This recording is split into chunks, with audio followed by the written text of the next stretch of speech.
Plant के different parts जो आपको ग्रीन नजर आते हैं वो क्यों नजर आते हैं उसकी वजह एक मॉलिक्यूल है जिसको हम कहते हैं क्लोरोफिल। सो आज के इस वीडियो लेक्चर में हम डिटेल डिस्कस करने जा रहे हैं क्लोरोफिल क्या चीज है, क्लोरोफिल मौजूद कहां पर होता है, क्लोरोफिल की स्ट्रक्चर क्या है, क्लोरोफिल कौन सी वेवलेंथ को एब्जॉर्ब करता है, प्लांट हमको ग्रीन नजर क्यों आते हैं और क्लोरोफिल ग्रीन है क्यों।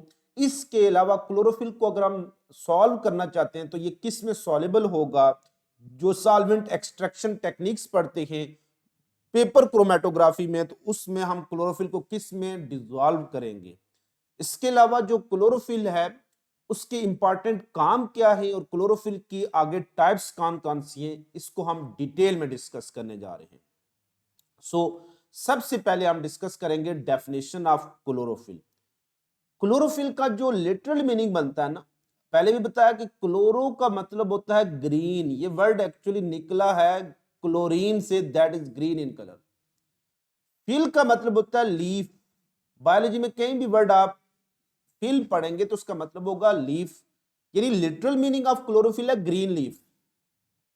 यानी इसके से साइंटिफिक भी कोई मीनिंग बनेगा, यानी जो लीफ ग्रीन क्यों है वो किसी मॉलिक्यूल की वजह से, उस मॉलिक्यूल को हम क्या कहते हैं, क्लोरोफिल।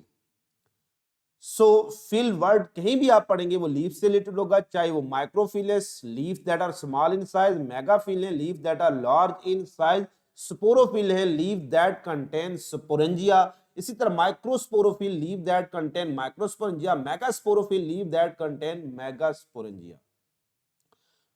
बड़े आसान वे से आप इसको डिफाइन कर सकते हैं कि green colour photosynthetic pigment present in plants, algae and bacteria. यानी कोई भी फोटोसिंथेटिक ऑर्गेनिज्म है ना, तो हम कह सकते हैं कि green colour of plant is due to presence of a main photosynthetic pigment called chlorophyll, या it is the main photosynthetic pigment found in all photosynthetic organisms and responsible for giving या imparting green color to all plants and algae and some bacteria। Location chlorophyll occurs तो होगी इसकी कि ये all photosynthetic organism में मिलेगा, all green parts में आपको क्लोरोफिल मिलेगा। जहां क्लोरोप्लास्ट आप देख सकते हैं वहां पर क्लोरोफिल होगा, और कुछ प्रोकैरियोट में भी क्लोरोफिल मौजूद होता है जिसको बैक्टीरियो क्लोरोफिल कहेंगे। लोकेशन अगर आप देखें तो क्लोरोप्लास्ट की स्ट्रक्चर में आपको ये डिस्क शेप स्ट्रक्चर नजर आती है। ये जो डिस्क शेप स्ट्रक्चर होती है इनको कहते हैं थाइलाकॉइड। ये इनकी मेम्ब्रेन है, that is called thylakoid membrane. और ये क्लोरोफिल के मॉलिक्यूल इसके अंदर एम्बेडेड हुए होते हैं। ये क्लोरोफिल के मॉलिक्यूल इसके अंदर क्या है, एम्बेडेड हुए होते हैं। इट्स मीन कि chlorophyll is embedded within the thylakoid membrane and these thylakoid जो अब वो स्टैक होती हैं तो क्या बनाती हैं, ग्रेना। तो ज्यादातर आपको क्लोरोफिल आपको मिलेगा thylakoid membrane of grana. So grana appear green because of chlorophyll and because of grana chloroplast appear green and because of chloroplast plant के जो ग्रीन पार्ट हैं दे अपीयर ग्रीन। सॉल्युबिलिटी क्लोरोफिल क्या है, एक ऑर्गेनिक मॉलिक्यूल है, और organic molecule आपको पता है किस में सॉल्युबल होंगे, वो ऑर्गेनिक सॉल्वेंट में ही सॉल्युबल होंगे। ऑर्गेनिक सॉल्वेंट में जैसे पेट्रोल है, इथर है, एसीटोन है, कार्बन टेट्राक्लोराइड है, ये सारे ऑर्गेनिक सॉल्वेंट कहलाते हैं। वेवलेंथ एब्जॉर्ब और वेवलेंथ रिफ्लेक्टेड, कौन सी वेवलेंथ को एब्जॉर्ब करता है, तो पहले हम देखेंगे कि मेनली कौन सी वेवलेंथ को एब्जॉर्ब करता है। तो क्लोरोफिल जो लाइट के जिन कलर को मेनली एब्जॉर्ब करता है वो है violet, blue and orange red. So these two set of wavelength are strongly absorbed by chlorophyll, violet, blue and orange red। Least absorb या reflect किनको कर रहा होता है, ग्रीन, येलो और इंडिगो को क्या करता है, वो लीस्ट एब्जॉर्ब करता है या ज्यादातर इनको रिफ्लेक्ट या ट्रांसमिट कर देता है। यानी जिस चीज को बिल्कुल ये ट्रांसमिट कर देता है वो ग्रीन है। अब उस क्वेश्चन का आंसर कि क्लोरोफिल आपको ग्रीन क्यों नजर आता है। कोई भी कलर जो आपको नजर आता है वो इसलिए नजर आता है क्योंकि सूरज की रोशनी में कलर नजर आते हैं। सूरज की रोशनी डिफरेंट कलर का क्या होता है, वो सम अप है, 7 डिफरेंट कलर का वो एक मजमुआ है। जब सूरज की रोशनी किसी भी चीज पर पड़ती है तो जो कलर वो 7 कलर में से जो कलर वो एब्जॉर्ब कर लेगी वो आपको नजर नहीं आएंगे, और जो कलर वो एब्जॉर्ब नहीं करेगी और रिफ्लेक्ट होकर आपकी आंखों तक पहुंचेगा तो वो आपको नजर आएगा। लिहाजा क्लोरोफिल आपको ग्रीन क्यों नजर आता है, ये ग्रीन कलर को टोटली रिफ्लेक्ट कर लेता है। येलो और इंडिगो को भी वो बहुत कम एब्जॉर्ब करता है, लीस्ट एब्जॉर्ब करता है, ज्यादातर इनको रिफ्लेक्ट कर लेता है। तो ज्यादातर जो होता है कि येलो जब आ रहा होता है तो इसके ऊपर जो मास्किंग हो जाती है, yellow are often masked by darker green colour, जितना डार्कर ग्रीन कलर होगा वो येलो कलर वापस आ रहा है उसको मास्क कवर कर लेता है, जिसकी वजह से आपको वो येलो नजर नहीं आता, वो हमेशा क्या नजर आता है, ग्रीन नजर आता है। तो येलो भी वो रिफ्लेक्ट करता है, लेकिन क्योंकि येलो के ऊपर मास्किंग आ जाती है ग्रीन की, दैट्स वाई आपको वो येलो नजर नहीं आता, ग्रीन नजर आता है। तो why chlorophyll appear green, because it reflect green colour. Structure of chlorophyll, chlorophyll किस में मौजूद होता है, एक थाइलाकॉइड मेम्ब्रेन में एम्बेडेड होता है, उसके अंदर धंसा होता है। और क्लोरोफिल का काम क्या होगा, लाइट को एब्जॉर्ब करना और लाइट को एब्जॉर्ब करने के बाद इसको कन्वर्ट करना। इस लिहाज से आप देखेंगे क्लोरोफिल की स्ट्रक्चर में दो पार्ट मस्त शामिल होंगे, ये एक इसका हेड होगा और एक इसकी लंबी टेल रूट की तरह होगी। समझ लें कि एक जैसे एंटीना नहीं होता, एंटीना आपने छत पर रखा होता है तो एंटीना का एक फ्लैट पोर्शन होता है जो वेव्स को एब्जॉर्ब करेगा, वो उसका हेड होता है, और एक जो डंडा आपने उसमें लगाया होता है वो एक स्टिक सी लंबी, उसकी मदद से वो ग्राउंड होगा, जमीन में गाड़ के रखेंगे ताकि गिर ना जाए, वो उसकी क्या होगी, टेल होगी। ऐसे ही आप क्लोरोफिल की स्ट्रक्चर देख सकते हैं। तो एक पार्ट इसका क्या है, हेड, और दूसरा पार्ट इसका क्या है, टेल। तो यहां पर आप देख सकते हैं ये जो अपर पार्ट है इसका क्या हेड है, और ये जो नीचे वाला पार्ट है इसकी क्या है, टेल है। हेड के लिए दूसरा नाम यूज करते हैं हम पोरफायरन रिंग, जबकि टेल के लिए दूसरा नाम हम क्या यूज करेंगे, फाइटोल। अगर इन दोनों के दरमियान कंपैरिजन आ जाए, what is difference between head and porphyrin and phytol, तो head of chlorophyll is called porphyrin. तो ये सारे के सारा जो हेड रीजन है ये उसका क्या है, पोरफायरन रिंग है, जबकि tail of chlorophyll is called phytol. इस लिहाज से अगर हम देखें तो क्लोरोफिल की स्ट्रक्चर कुछ बैक्टीरियोफेज से रिजेंबल नहीं करती, उसमें भी हेड और टेल ही होता है ना, तो रिजेंबल करता है कहीं ना कहीं बैक्टीरियोफेज के साथ भी। पोरफायरन, क्योंकि ये पोरफायरन हेड है, हेड ने लाइट को एब्जॉर्ब करना है तो उसको स्क्वायर फॉर्म में होना चाहिए, देखिए ना स्क्वायर फॉर्म में है तो इट इज स्क्वायर। ये फ्लैट भी होना चाहिए क्योंकि फ्लैट सरफेस ज्यादा लाइट को एब्जॉर्ब करेगी। हाइड्रोफिलिक, चूंकि सरफेस पर होगा तो जो भी चीज सरफेस को फेस करेगी तो पानी तो ज़ाहिर है इसके ऊपर पड़ेगा, तो ये पानी को लव भी करना चाहिए इसको, जबकि लाइट को एब्जॉर्ब करेगा, इसीलिए ये स्क्वायर और फ्लैट है ताकि मैक्सिमम सरफेस एरिया प्रोवाइड करे। हर पोरफायरन रिंग अगर हम देखें तो इस तरह से नाइट्रोजन कंटेनिंग 4 रिंग से मिलकर बना हुआ है। इन 4 नाइट्रोजन कंटेनिंग रिंग को कहते हैं टेट्रापायरोल रिंग, यानी एक क्लोरोफिल में एक मेन बड़ा हेड है, ये हेड एक्चुअली 4 छोटे छोटे रिंग से मिलकर बना है। ये जो 4 छोटे छोटे रिंग हैं ये किससे मिलकर बने हुए हैं, इनके अंदर कार्बन हाइड्रोजन के अलावा नाइट्रोजन होता है, तो ये नाइट्रोजन कंटेनिंग जो 5 कार्बन रिंग आपको बनता है इसको पायरोल कहेंगे, और ये 4 पायरोल को हम कहेंगे टेट्रापायरोल। ये 4 पायरोल सेंटर में मैग्नीशियम एटम के साथ कोऑर्डिनेट कोवलेंट बॉन्ड बनाकर ये पूरी स्ट्रक्चर बनाएंगे, दैट इज कॉल्ड हेड या पोरफायरन। सो पोरफायरन is always a tetrapyrrole ring structure that contain a central magnesium atom। Pyrrole में क्या चीज मौजूद है, नाइट्रोजन मौजूद है, और सेंटर में जो जोड़ने वाली चीज क्या है, वो मैग्नीशियम है। इसलिए अगर नाइट्रोजन और मैग्नीशियम की डेफिशिएंसी हो जाएगी प्लांट में तो क्लोरोफिल डेवलप नहीं होगा, जिसको हम कहते हैं condition in which plant fail to develop chlorophyll is called chlorosis. तो chlorosis due to absence of which mineral elements, nitrogen और मैग्नीशियम। नाइट्रोजन चूंकि ज्यादा इस्तेमाल हो रही है, 4 नाइट्रोजन आपको रिक्वायर होंगी, इसलिए इसकी कमी से स्ट्रॉन्ग क्लोरोसिस होगी। हेड के मुकाबले में हम टेल की बात करें तो ये लॉन्ग होती है, ट्यूबुलर होती है, फ्लैट नहीं होती है। ये हाइड्रोफोबिक होती है, चूंकि दसी होती है जमीन के अंदर, उस थाइलाकॉइड मेम्ब्रेन की फैटी एसिड जो टेल है उस तक जाकर पांच युग इसमें एम्बेडेड होगी। तो फैटी एसिड टेल क्या होती है, वो भी हाइड्रोफोबिक और ये भी हाइड्रोफोबिक, आपस में इंटरेक्शन बन जाते हैं।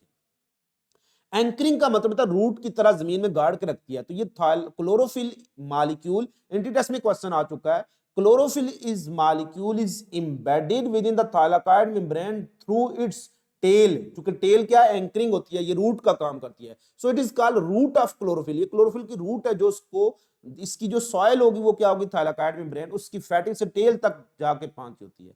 ये किससे मिलकर बनी है, कार्बन हाइड्रोजन, कार्बन हाइड्रोजन, इसलिए इसको हाइड्रोकार्बन कहते हैं। और तकरीबन इसमें जो नंबर ऑफ कार्बन होते हैं वो C20 होते हैं, और हाइड्रोजन इसमें कितने होते हैं, 39 होते हैं। सो ये ओवरऑल स्ट्रक्चर होगी क्लोरोफिल की। ये हेड है और ये क्या है, टेल है। ये हाइड्रोकार्बन टेल होती है, और हेड जो होता है वो टेट्रापायरोल एक पोरफायरन रिंग है। अब जब आप हीमोग्लोबिन में पढ़ते हैं ना, हीम, हीम बिल्कुल इस पोरफायरन जैसा ही होता है, उस में ये टेल नहीं होती। तो heme group of hemoglobin resemble with the porphyrin ring. सिर्फ फर्क क्या होगा, अगर ये जो सेंट्रल मैग्नीशियम है इसकी जगह में क्या लिख दूं, आयरन लिख दूं, तो वो क्या बन जाएगा, heme. So heme is also a porphyrin ring containing iron. Heme is also a porphyrin ring containing iron. तो पोरफायरन रिंग का तल्लक क्लोरोफिल से है और हीम का तल्लक हीमोग्लोबिन से है। क्लोरोफिल में पोरफायरन के साथ दूसरी चीज क्या होगी, हाइड्रोकार्बन टेल होगी, और मायोग्लोबिन या हीमोग्लोबिन में हीम के साथ क्या होगी, एक ग्लोबिलिन चेन होगी, अल्फा चेन, बीटा चेन, जो आपने पढ़ी है। अब क्लोरोफिल की जो आगे हम देखेंगे मेन फंक्शनल ग्रुप जो होता है क्लोरोफिल का, ये दो है। मेन जो है वो मिथाइल ग्रुप होता है CH3, ये बड़ा इंपॉर्टेंट होता है। अब अगर ये फंक्शनल ग्रुप रिप्लेस हो जाए CHO से, तो वो क्लोरोफिल ए के बजाय क्या बन जाएगा, बी। तो ये जो क्लोरोफिल की मेन स्ट्रक्चर यही होगी, लेकिन थोड़ा सा डिफरेंस होगा, only one functional group change होने से क्लोरोफिल की टाइप्स बदल जाएंगी। So both chlorophyll A and B differ on basis of only one functional group. So functional group that is present in chlorophyll A वो क्या, methyl, और जो B में है वो अल्डिहाइड CHO ग्रुप है। सो यही है क्लोरोफिल ए और बी का डिफरेंस। हम हेड टू हेड हम देखते हैं कि क्लोरोफिल ए और बी का हेड टू हेड डिफरेंस क्या बनता है। शॉर्ट क्वेश्चन, एक्सटेंसिव क्वेश्चन में पूछा जा सकता है। पहले हम इनका रोल पढ़ेंगे, किरदार क्या है, कहां मौजूद होते हैं। Chlorophyll A is called main pigment, क्योंकि ये मेन है, इस लिहाज से इसका इंपॉर्टेंट रोल लाइट को एब्जॉर्ब भी करना है और कन्वर्ट भी करना है, इसलिए एंटीना कॉम्प्लेक्स में भी होगा और रिएक्शन सेंटर में भी होगा। जबकि क्लोरोफिल बी एक एसेसरी पिगमेंट है, एसेसरी पिगमेंट सिर्फ लाइट एब्जॉर्ब करते हैं, इसलिए they are part of antenna complex only, वो रिएक्शन सेंटर का हिस्सा नहीं होंगे। फंक्शनल ग्रुप कौन सा है, क्लोरोफिल ए में मिथाइल ग्रुप होता है, जबकि क्लोरोफिल बी में CHO ग्रुप होता है। मॉलिक्यूलर फार्मूला आपने एक का याद रखना है, किसी एक का, क्लोरोफिल ए का मस्त याद रखें। कार्बन कितने होते हैं, C55, हाइड्रोजन कितने होते हैं, 72, ऑक्सीजन कितनी होती है, 5, नाइट्रोजन कितनी है, 4, मैग्नीशियम कितनी है, 1। अब देखें कि यहां से आप अगर क्लोरोफिल ए का फार्मूला याद है, बी का आप खुद बना सकते हैं। कैसे, क्या चीज बदली, क्लोरोफिल ए में फंक्शनल ग्रुप क्या था, CH3, और क्लोरोफिल बी में क्या था, CHO। यानी जो कार्बन निकला और कार्बन वापस आ गया, नंबर ऑफ कार्बन दोनों में बराबर होंगे, कार्बन C55 ही रहेगा। हाइड्रोजन CH3 में 3 हाइड्रोजन निकले और वापस कितना आ रहा है, 1 हाइड्रोजन, तो 2 हाइड्रोजन कम हो जाएंगे, तो 72 के बजाय कितने रह जाएंगे, 70। एक ऑक्सीजन एक्स्ट्रा आ गई तो O5 के बजाय क्या हो जाएगी, O6। बाकी नाइट्रोजन उसी तरह से 4 होंगे और MgB होंगे। How many types of elements are present in chlorophyll, कितनी तरह के एटम एलिमेंट पाए जाते हैं, कार्बन, हाइड्रोजन, ऑक्सीजन, नाइट्रोजन, और लास्ट पर क्या, magnesium. 1 2 3 4 5। So chlorophyll contain 5 different type of elements. लेकिन how many number of atom अगर पूछा जाए तो इन सबको जमा करेंगे, 55 एटम कार्बन के, 72 हाइड्रोजन के। सो क्लोरोफिल ए और be differ on basis of how many types of elements. कौन सी चीजें डिफर कर रही है, सिर्फ हाइड्रोजन और ऑक्सीजन। तो chlorophyll A and be differ on basis of only 2 types of element. ये वो कंसेप्चुअल क्वेश्चन है जो पूछे जाते हैं। अगर मैं क्लोरोफिल को जला दूं, ये मेरे पब्लिक सर्विस मिशन के टेस्ट में क्वेश्चन आया था, बड़ा ही कंसेप्चुअल और मुझे अच्छा भी लगा था, ऐसे क्वेश्चन आने चाहिए ताकि स्टूडेंट के कैलिबर को चेक किया जाए, क्या वो समझ गया, उसका कंसेप्ट कितना मजबूत है। वो कहता है कि अगर हम क्लोरोफिल के मॉलिक्यूल को जला देते हैं तो हमें एशिज में क्या, कौन सा एलिमेंट मिलेगा। अब जिन बच्चों ने केमिस्ट्री पढ़ी है उनको पता है कि alkali and alkaline earth metal कौन सी होती है, फर्स्ट और सेकंड ग्रुप की जो मेटल है इनको अल्कली और अल्कलाइन अर्थ मेटल कहते हैं। चूंकि ये अल्कलीज एशिज में मिलती हैं, रॉक में मिलती हैं, तो रॉक के अंदर आपको क्या मिलेगा, मैग्नीशियम ऑक्साइड, जो कि बाद में मैग्नीशियम हाइड्रोक्साइड बनाएगा। सो अगर क्लोरोफिल को हम जला दें तो कार्बन, ऑक्सीजन और हाइड्रोजन और नाइट्रोजन ये गैसेस बन जाएंगे। CO2 कार्बन CO2 में कन्वर्ट हो जाएगी, हाइड्रोजन से वाटर वेपर बन जाएंगे, ऑक्सीजन दोनों के साथ मिलकर कार्बन डाइऑक्साइड में भी कन्वर्ट होगी, वाटर में भी, और नाइट्रोजन के साथ मिलकर NO2 भी बना देगी। ये सारी गैसेस होंगी जो कहाँ चली जाएंगी, ये फिजा में चली जाएंगी। तो what will be left behind in Ashes, तो वो मैग्नीशियम रह जाएगी। अब नेक्स्ट है हमारे पास कलर जो इनका, तो क्लोरोफिल ए का जो कलर है वो ब्लू स्क्रीन है और येलो स्क्रीन है। ये थोड़ा सा डिफरेंस इनके फंक्शनल ग्रुप की बेस पर ही है। तो both chlorophyll absorb different wavelength of light because they have a slight difference of functional group. Wavelength absorb कौन कौन सी कर रहे हैं, तो जो वायलेट, ब्लू और ऑरेंज रेड है वो क्लोरोफिल ए एब्जॉर्ब कर रहा है, जबकि क्लोरोफिल बी ज्यादातर ब्लू एंड ऑरेंज को एब्जॉर्ब कर रहा होता है। टाइप्स जो होती हैं वो क्लोरोफिल बी के आगे फर्दर टाइप्स हम डिस्कस नहीं करते नहीं है, और क्लोरोफिल ए की फर्दर टाइप्स है। रेड जो कलर एब्जॉर्ब कर रहा है ना, रेड की बहुत सी आगे वेवलेंथ होती है, 660, 670, 680, 690, 700 तक, ये एक रेंज, बल्कि आगे फार रेड भी आ जाता है। तो on basis of red wavelength absorption peak हम देखते हैं कि क्लोरोफिल ए अगर रेड वेवलेंथ कौन सी एब्जॉर्ब है 670 वाली, तो हम इसको कहेंगे क्लोरोफिल ए 670। अगर वो 680 वाली एब्जॉर्ब कर रहा है तो क्लोरोफिल ए 680, अगर 90 वाली एब्जॉर्ब कर रहा है क्लोरोफिल ए 690, और अगर 700 वाली एब्जॉर्ब कर रहा है तो क्लोरोफिल ए 700। इसमें से क्लोरोफिल ए 700 जो हमारे फोटो सिस्टम 1 का हिस्सा होगा, और क्लोरोफिल ए 680 जो फोटो सिस्टम 2 का हिस्सा होगा।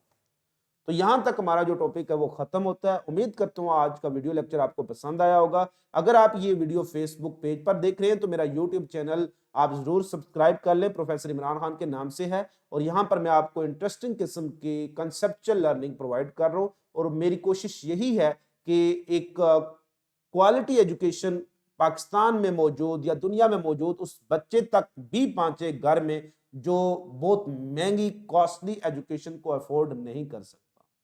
तो मेरे इस मिशन में आपने मेरा साथ देना है, और ये वीडियो उन बच्चों तक जरूर पहुंचाएं जो बहुत ज्यादा हैवी ड्यूज की वजह से जो अच्छी एकेडमीज को अफोर्ड नहीं कर सकते। खुश रहिएगा, खुश रखिएगा, दुआ में याद रखिएगा। फिर मिलेंगे चलते चलते।